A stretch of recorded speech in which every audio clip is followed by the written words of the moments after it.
Kay Sam, hindi kailangan maging iba si Eli. Malaya.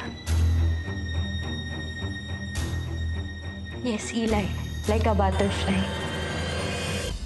Wala ka bang napansin na kakaiba? Pagod, stress, senyales na hinaharas? O baka naman may pinapaareglo si Miss Ignacio? Ano ba talaga yung hinahanap nyo? Wala siyang buhay na tinalikuran, kaya hindi ako naniniwalang sumuko si Sam. Nagalit ka pa nung malaman ni Teacher Sam. Bakit kailangan mo magsinungaling sa akin? Kuya, nabuntis mo ba si Jem? Please, pwede bang wag mo muna sabihin kanila mama at papa? Kailangan ko lang ng time. Labas lang naman ako ng sapanan loob. Hindi ko kasi maisip bakit ba ako nadamay sa isyong to eh. Paano ko maungkat yung nagawa ko dati?